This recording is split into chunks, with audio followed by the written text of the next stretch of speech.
Hi, everyone. Welcome to the Human-Centered Design UAE Meetup.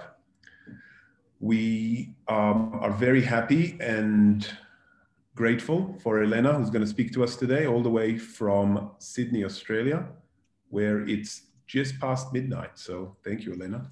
If it's your first time, then we are on the socials. Feel free to write some messages about what you're enjoying hearing today, or if you want to stay connected.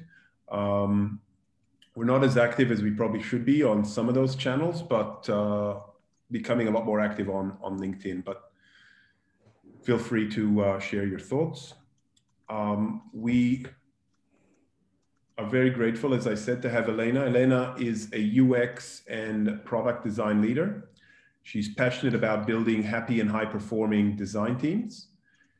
She has a master in human-computer interaction and more than 10 years of experience working in UX across Europe, the US, Australia, and more than 5 years in leading design teams, mentoring designers and researchers, and delivering human-centered design workshops and training. She's been recognized as a Google expert in product design, regularly speaks at international conferences, and enjoys mentoring startups. I was fortunate to meet her when I worked at MYOB, but we basically gave each other a virtual high five. I think I gave her, from memory, an onboarding in what is design research at MYOB, and we maybe crossed over by a few weeks, but I was on the other side of the country. So we've actually never met in person. We still need to have a drink in Dubai or Spain or Sydney or somewhere, Elena. So thank you so much for your time today, and really excited for your talk. If anyone's just joined, please, in the chat, share where you're from, where you're working, and if you have any questions, ask them in the chat. We will have some time at the end for Q&A, but as it's midnight in Australia, we won't keep Elena too much from getting some sleep. So I'm just gonna stop sharing and let you share your screen. I haven't made you, let me just stop sharing. I haven't made you yet a co-host. I'm gonna do that now. Okay.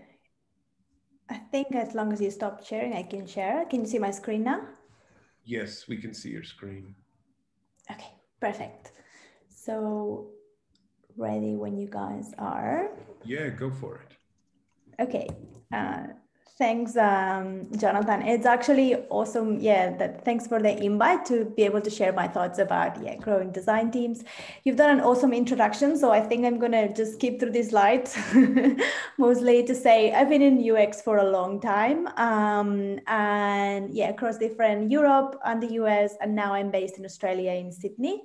And as Jonathan was saying, I'm passionate about building happy and high-performing product design teams. So I feel like in 2020, we don't need to justify the business value of design, or we don't need to justify it as much. With reports that like this, the business value of design from McKinsey, I feel like boards and executive teams are a bit more aware or have learned that it makes business sense to invest in design.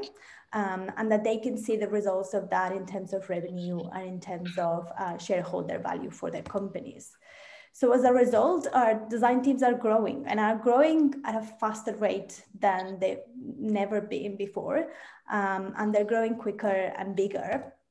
And you can see that there's infinite number of articles out there that you can find on how to scale a design team, principles for scaling a design team. And I would be really curious to see, especially like I've seen that you guys have started on the chat introducing yourselves and what do you do and what is your company and things like that. If you can do a little bit of retrospective of how big was your design team, if you're part of a design team 5 years ago, maybe last year, and then today. to see how have those design teams and design companies grown over the last few years. Also there in United Arab Emirates, in Dubai, or wherever you're based, if it's in the US. So Atlassian, for example, went from 6 to 126 designers in 4 years. But it's not only that designers are growing in absolute numbers, we're also seeing that the designer to developer ratio is growing. So it has grown 2.5 over the last half a decade. And that means, as I said, for Atlassian, for example, going from one designer for every 25 developers to 1 designer for every 9 developers. But also in companies like Dropbox, they went from 1 to 10 to 1 to 6. Intercom has 1 to 5. LinkedIn also reduced like the ratio, but in companies like IBM, this has been a massive change. So there was one designer for every 72 developers in 2012. And that went obviously up went to 8. So I guess the question that comes to mind after seeing all that growth is our impact actually growing at the same time? Is the impact of our design teams growing at the same time? And if you look at the business value of design, the report from McKinsey, it does say, how do the best performers increase their revenue and shareholder returns? It doesn't say the companies with the biggest design teams. So the focus is actually, are those companies that the best design performers, are they the same ones as the bigger design teams?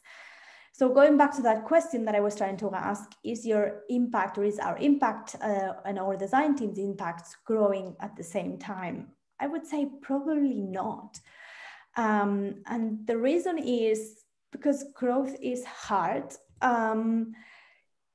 Professor Edward Hess from the University of Virginia, Darden School of Business, says growing bigger is not always better. In fact, growing businesses increase by growing. Businesses increase their complexity, require more bureaucracy, more rules, more admin, more management.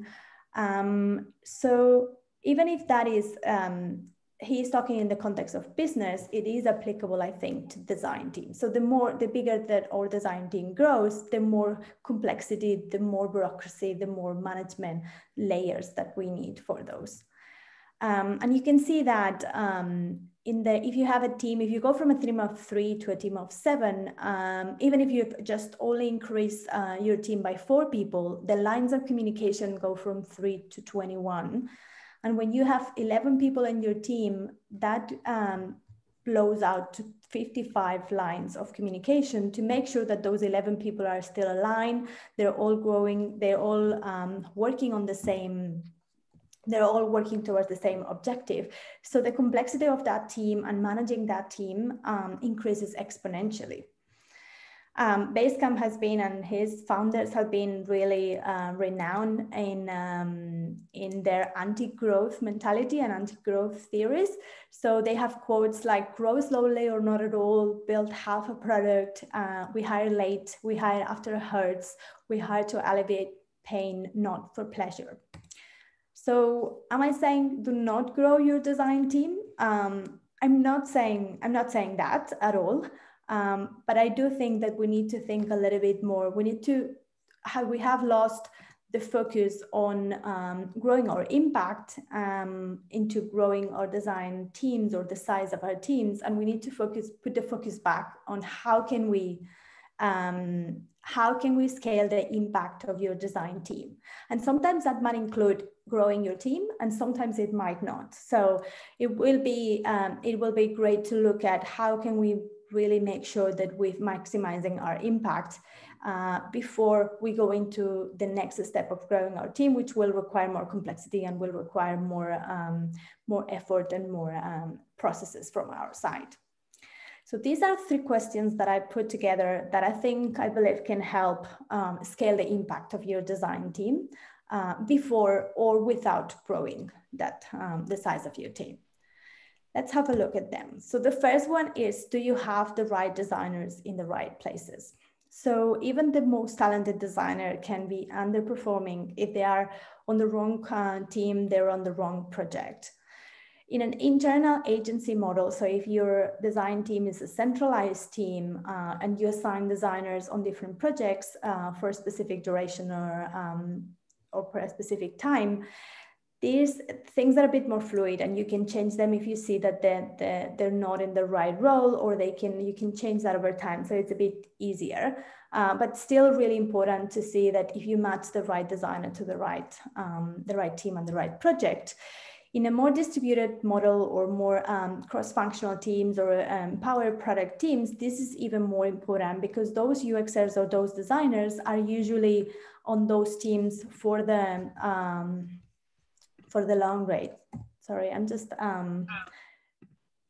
adding people as they are. Since you made me co-host, I can see on my screen that they're waiting on the waiting list. But maybe I'll just let you do that, Jonathan. Sorry, I'm doing that. That's okay. So in a distributed model, it's even more important, as I was saying, that those UXers that are part of those or more permanent part of those teams are on the right team. So for example, if you have a really strong product manager in one of those teams, you probably want to match that or pair that with a really strong or senior designer that can challenge and can work together effectively with that strong product manager. One way that I like to think about it, how will this designer thrive in this design team or this project, is looking at those three variables. Like what is the crossover between what they do well, what comes natural to them, and what interests them, or what do they want to grow into, or grow in which area they want to grow. And hopefully, like most of the time, if you find that middle ground between that overlap between those two things, you find the best environment or the best project and the best team for those designers to thrive and really not only perform well, but also be happy on that position and feel like they are contributing. When talking about what is the best position or the best place for each designer, the design leadership book from Envision also talk about the concept of farmers versus hunters. So they say there's two types of designers. There's people that thrive in a business as usual or small incremental enhancements. So they like the detail and the day-to-day, but they get a bit overwhelmed when it's there's a lot of uncertainty, or it's a new design or a new product. While some other designers are more hunters, and they do get bored with the day-to-day and the business as usual, and they really thrive on those more challenging situations when there's uncertainty, when they're launching a new product, they're launching a new complete redesign, and they are more able to think outside the box, and they really like that part as well. Another important thing to get right when we say with the right placement, it's also the right mix within the team. So the right, getting the right ratio between juniors and seniors is complicated, or is a tricky one. And it is tricky because it depends a lot on what is your company, what is the situation, what is the stage of your company. And it will be different for every team and for every company. But one way that I like to think about it is, are you on peace times or war times? So in peace times, you harvest food, or in this case, talent or designers, and it's the best moment to hire some more junior designers that with the right support, you still need some seniors to help them grow and guide them and support them along the way. But and that time, those seniors might have more time to spend on those juniors and make sure that they get the right support and the right direction to grow. And that pool of talent, of junior talent that you hire at that time, over time, they will stay with you longer. They will become more committed with the company and the mission and the products, and they might probably stay longer and be a really useful investment. At the same time, in war times, you don't harvest food, you don't plant new seeds, because if you have a project that have really tight deadlines that just need to get done as soon as possible, hiring more junior designers you probably want more senior people taking care of it, because having more junior designers at that moment will slow them down. They need to spend more time mentoring and coaching those designers. So probably in that scenario, you need either less or no juniors on that project. That doesn't mean that you shouldn't hire juniors, but just be mindful of when and how and whether you're going to have the time to really help them evolve and thrive. The second question that I put together, to see if it can help how to scale your impact as a design team, is, are your designers truly partnering with product and tech? And I've seen a lot of articles about how to become a design-led company, how to become more design-led. If you do some searches, there are also, I don't know if the same number of articles, but there's quite a few articles as well on how to be product-led or how to be engineering driven or engineering led. So it feels to me that we're all kind of fighting to see who is leading on that process, who is the leader within that that environment, or which discipline is more important, which one is leading. And we are not really partnering to deliver both on customers and business results. So for me, truly partnering design, partnering with engineering and product, it means that we are all part and involved at all the stages of the double diamond. So designer doesn't come at the end, just at the execution where they need some wireframes or some UI designs.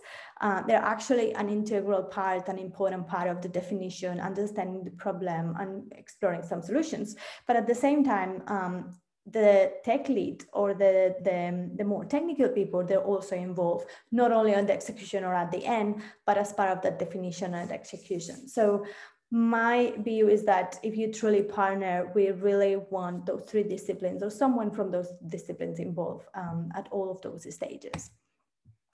And my third question is actually linked to that previous one. If we are all truly partnering, we should all be accountable and responsible for those customer and business results. And designers are usually not all designers, but there's some designers like, oh, I'm not interested in the business part. That's not what I do. It's more of the craft or the visual part or more of the concept side, but I'm not interested in the business side. Actually, one of my colleagues at MYOV, Vinny, on his last presentation at UX Australia, my colleagues and Jonathan's at UX Australia, was talking about designers as the accidental business person. And he defended this thesis that improving your business acumen skills will actually lead to having more impact as a designer. So Jared Spool has a tweet, and there's a few people that have mentioned about this.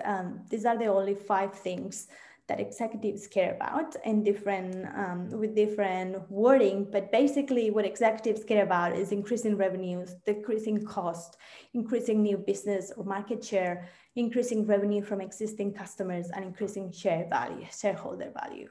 And that is probably true. But at the same time, we ran a workshop at UX Australia last year. And one of the things that we were looking at is that those business goals like revenue, this type of business goals like high level like revenue, they're too high level to be inspiring for the team. It feels like they're too far away for your work to make an impact on that revenue at the company level. At the same time, as designers, we often look at analytics and telemetry and button clicks, but those are probably too granular to be meaningful, to truly inspire our designers or our teams to perform better and to link their results of their work with that. So our thesis was actually that customer-centric metrics can actually help bridge that gap between the low-level telemetry to the business goals and the revenue. So these are the clicks that we are seeing, but this is the customer, and we define customer-centric metrics as objectives and key results that aim at creating business value, but they're framed from the perspective of the customer. So we still want to see how our work links to those business metrics or high-level business metrics, but we do it from the perspective of how is that affecting our customers and what is that behavior changing in that way. So we call it customer-centric metrics, but it's actually a really similar concept than Joshua Sadin talks about in his book, Outcome Over Output. So he defines outcome as a change in human behavior that drives business results. So they're connecting those two things. And I really believe that everyone, design, product, and engineering, if they're working on really empowered product teams, they should be responsible both for the customers and the business results. And some of the issues that we see on that relationship or that partnership is because we might have had different KPIs in the past, and design were responsible for things to look pretty and the user experience to look amazing and the customers to be happy, but the product manager might have been responsible for that product meeting some business results, and engineering just to make it work, or to have the less tech debt possible within that product. So just to recap, those are 3 questions that I think can help scale the impact of your design team. So asking yourselves if you have the right designers in the right places, and if not, what can I do to improve on that, because that could really have an impact on the value that your designers are bringing to the organization. But also, if they are really empowered, are they empowered to partner with product and engineering? And if they are truly empowered, then they also should be responsible and accountable, both for customer and business results, together with their partners in product and engineering. So in summary, I think we've sometimes lost the focus, put so much focus on the size of our design team as opposed to the impact. And the size, it's only a proxy, or it's only a way for us to achieve more impact as designers and design teams. And growth can create value, but too much growth also outstrips effective processes and controls and management capacity. So we need to be careful about when we use that growth. And especially, you need to set the right foundations for growing your design team and their impact before starting adding much more complexity into your team. So I want to leave you with that question. And if you're a design leader, if you're a part of a team, is your design team ready for growth? Have you scaled their impact to the maximum at their current size? And have you put the right processes in place for it to grow and to grow effectively? And that's all from me, and looking forward to seeing some of the questions that you have around this topic. Amazing. Thank you so much. I'm going to kick off with some questions. I mean, I got a lot. I did want to tell you as a side note, I hired Vinny with Phil. Oh, did you? I didn't know that. we sent him to the kind of the desert or the snowfields of design, Antarctica. He had to go all the way to New Zealand, to Wellington, to work in a company that had no idea what design was. And just before he joined, I ran a workshop for them, and it was one of the hardest workshops I ever had to run, because engagement was like negative, not even like a one. But he did an amazing job, and then he grew, I think, within the company. And then to see him at UX Australia is amazing. I mean, I already left by the time he was there, but yeah. I was just buying time for some questions there. Very Nobody noticed. Nobody noticed. But I might just kick off. I did want to ask you, and I know it's not exactly how you were framing this talk, but what about looking from the top? What about the impact of design at an organization level, like that head of design, or if you don't have a head of design, those design leaders influencing the top? Like you spoke about customer-centric OKRs, which is great. Was that difficult to create, to get buy-in? Does, being design-led? It was something that during my time, at least, I think before you joined, we often spoke about, like, are we design-informed? We weren't design-led for sure. We hoped we were design-informed, or are we just design-curious? Or what are your thoughts on that? I know I asked a lot of questions there. There's a couple of questions. I think one of them is like, what about at the executive level or like at the head of design? I think that truly partnering of product design and engineering comes at all levels. Like it's not only, obviously it's at the product cross-functional team level, but it's also at the board level. Like, are we really partners, or is design just enough, like a smaller, not so much a smaller team, but has a less representation, or it doesn't feel like a true partner to the other disciplines? And I think that might depend a little bit on the company and maybe even the product or the industry or the type of product that they are building.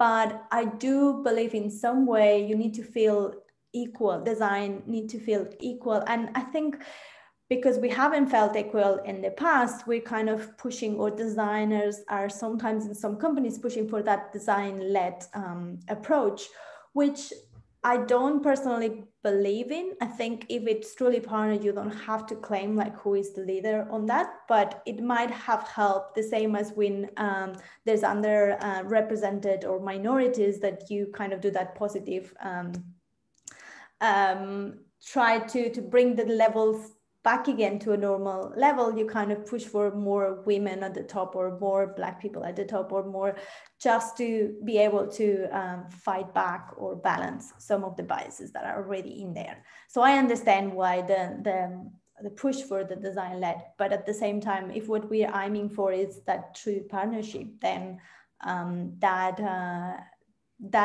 for me, it's more important. And if that really is there, then you don't need to be design-led. You can be customer-led, which I like to think about it. Still with the business results in mind, but yeah, customer-led. Cool. And there was a couple more questions in your...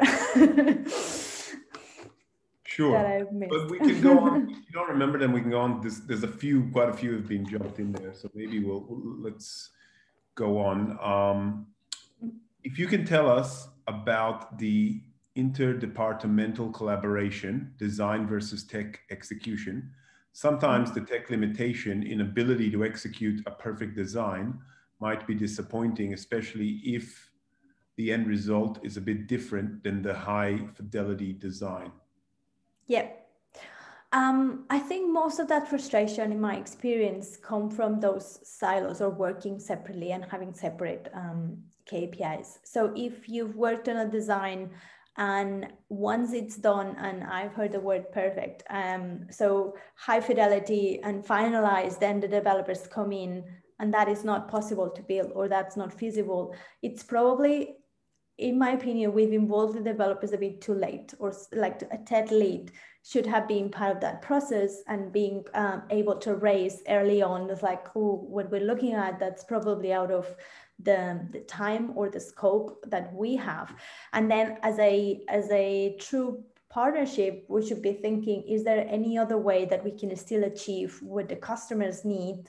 And I'm not talking about, just to be clear, half-baked products, or like, can we do it cheaper? It's not so much about that, but is there another elegant or another intelligent way that as a team can we work out that still achieves the same result and the same customer outcome, and also the business results, but maybe it isn't that complicated? And I prefer to say, like, can we simplify that feature, or can we simplify that product, as opposed to can we build a complicated product badly and not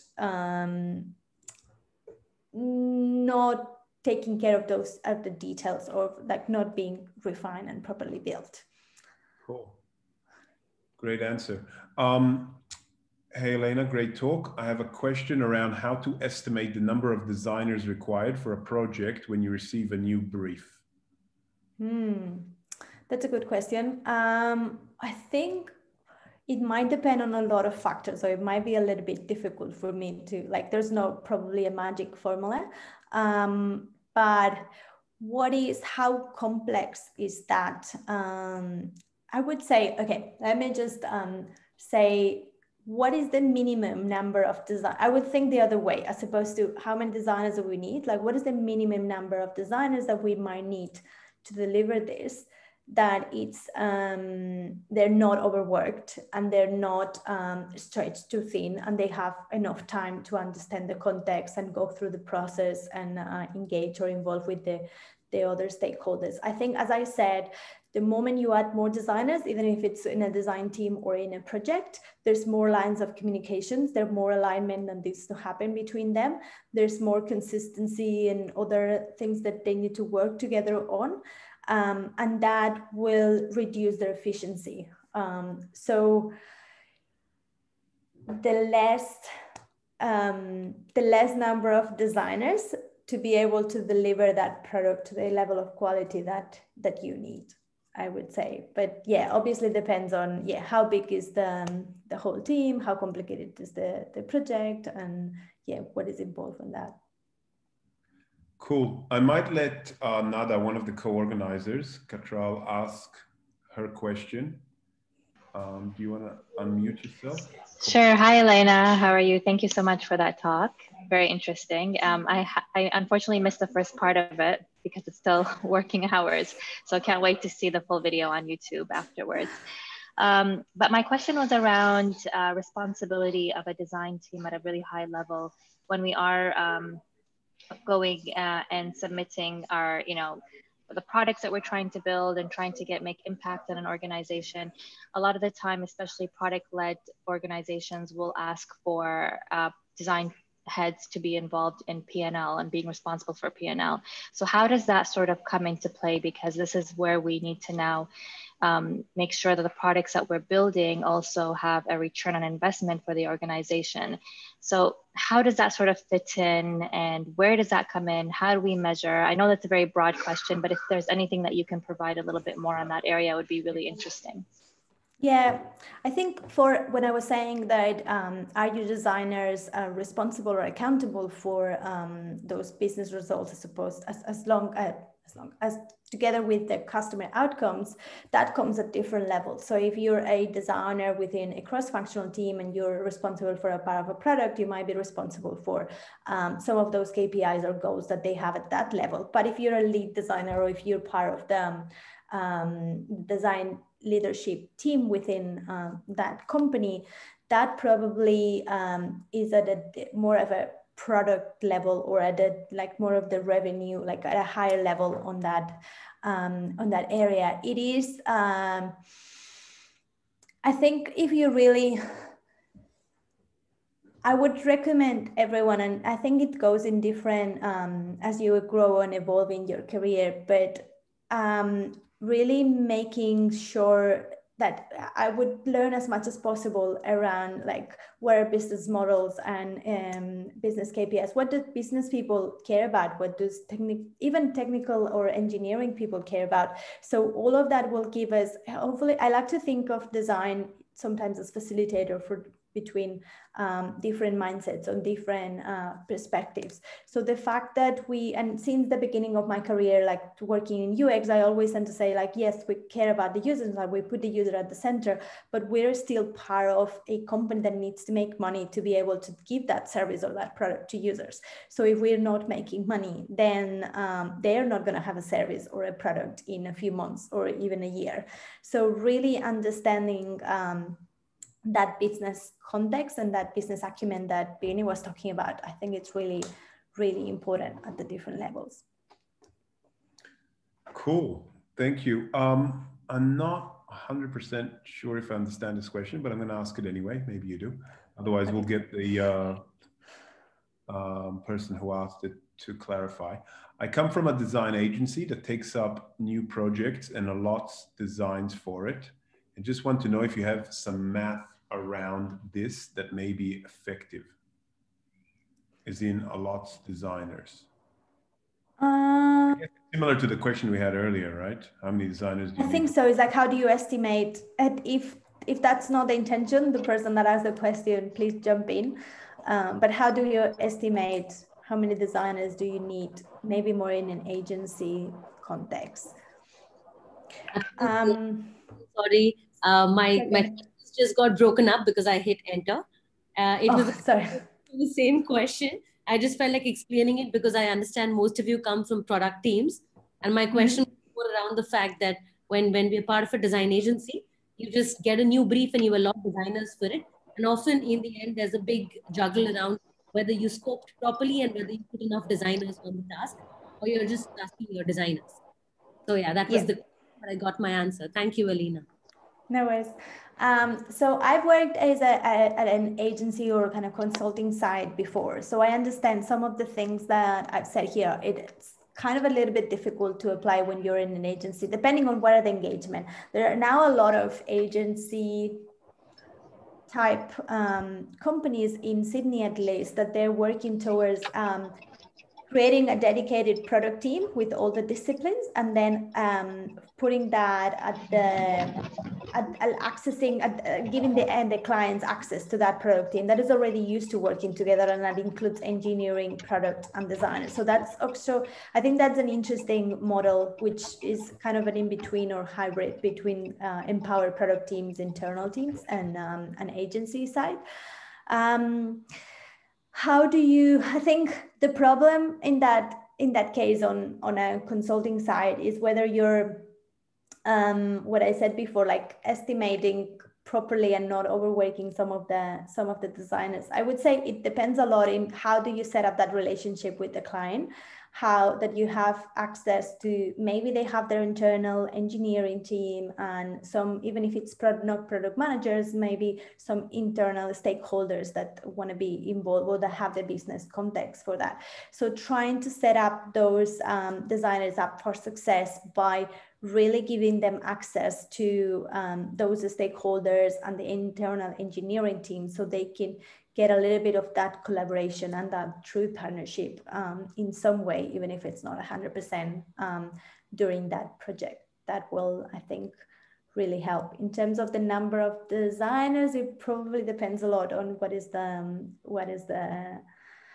project, what is possible, but just starting with that true partnership, that will probably help. And at the same time, as I said before, like what are the designers that that you need for that, so they have enough time to look at the context and really understand that company, assuming probably need a little bit more time on that, because as an internal designer, you probably build up your understanding of the company and the product over time.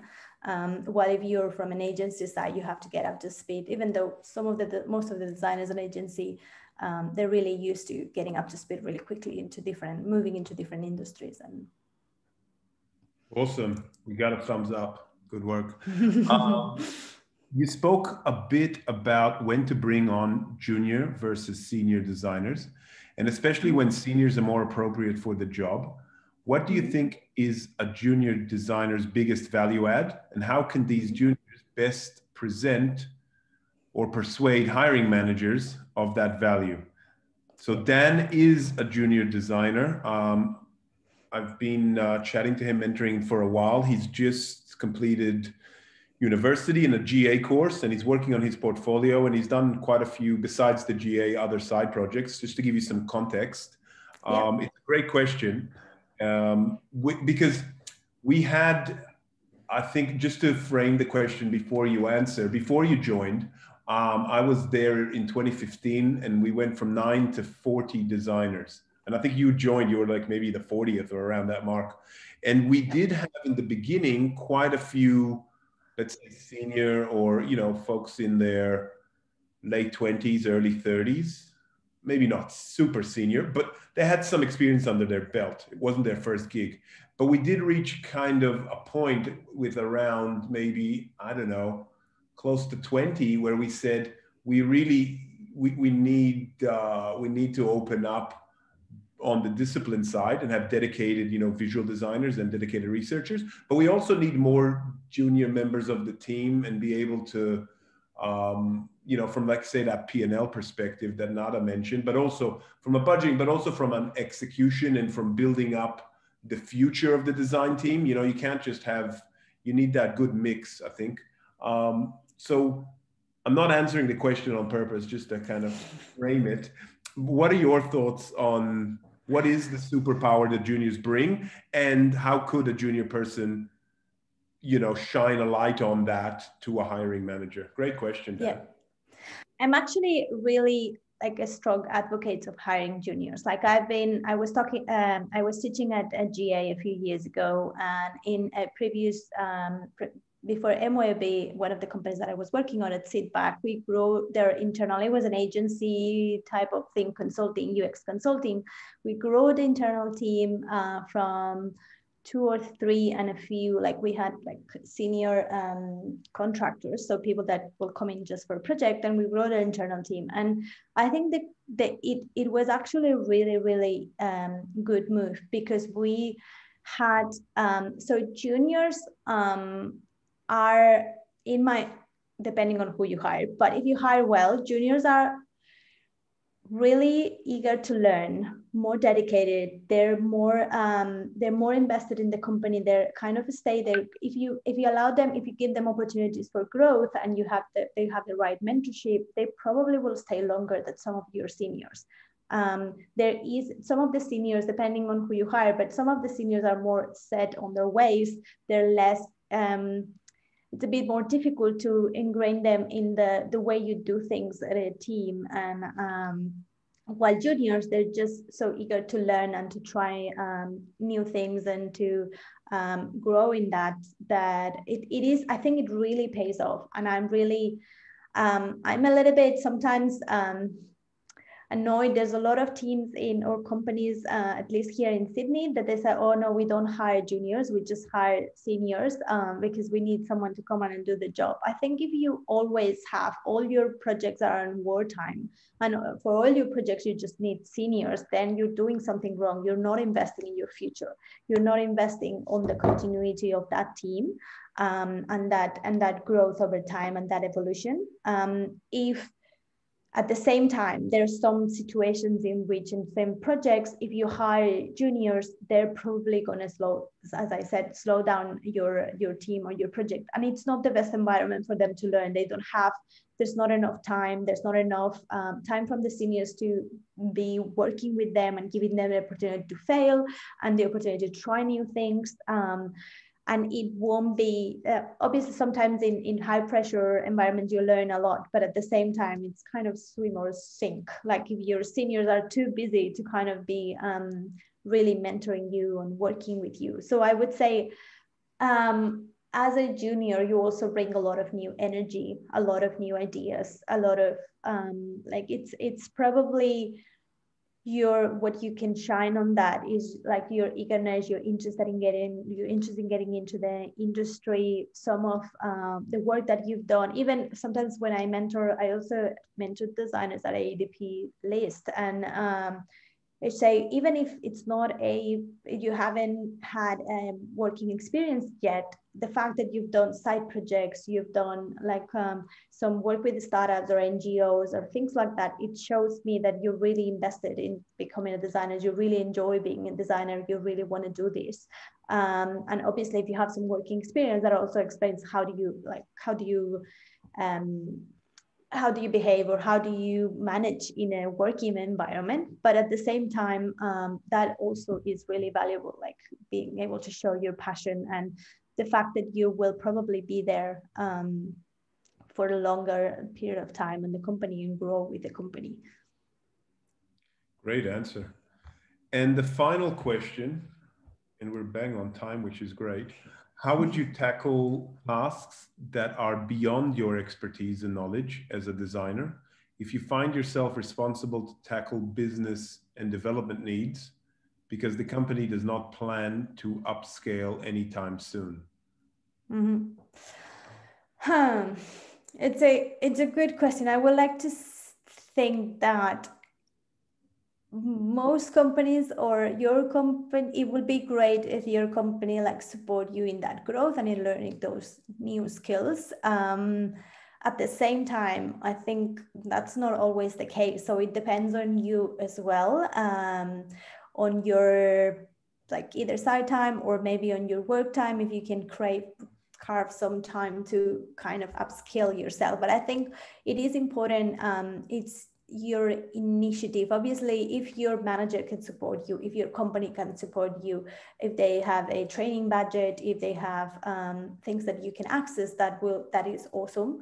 And if you show, sometimes if you show them the value of you doing those trainings or you acquiring those skills and what they can benefit from it, that might be open maybe for a conversation for that. But it's what we say, like at MYB, we implemented OKRs for growth for our designers and across the design team. And one thing that was important is like we are catalyst as the people managers, or as design lead, I was like managing a few people, and I'm catalyst and for their growth, but they have to take responsibility of their growth as well. So they have to first want to grow, and second, put in the effort to grow. And I'll do whatever I can to remove roadblocks or to like facilitate that growth and giving them those opportunities for them to learn. But if they're but it's about their growth. And whenever they finish at that company and they go into the next company, whatever those skills they've learned, they're going to take with them. So it's actually them are the first ones that should be. So I would say learn as much as you can. There's lots of things. We're really lucky nowadays. There's a lot of online resources. There's a lot of free articles, free courses everywhere. Just be mindful which ones you choose. Like obviously not everything is at the same quality, but there's really a lot out there. So if you really want to upskill yourself, even when I was okay, I'm going to give you a first step.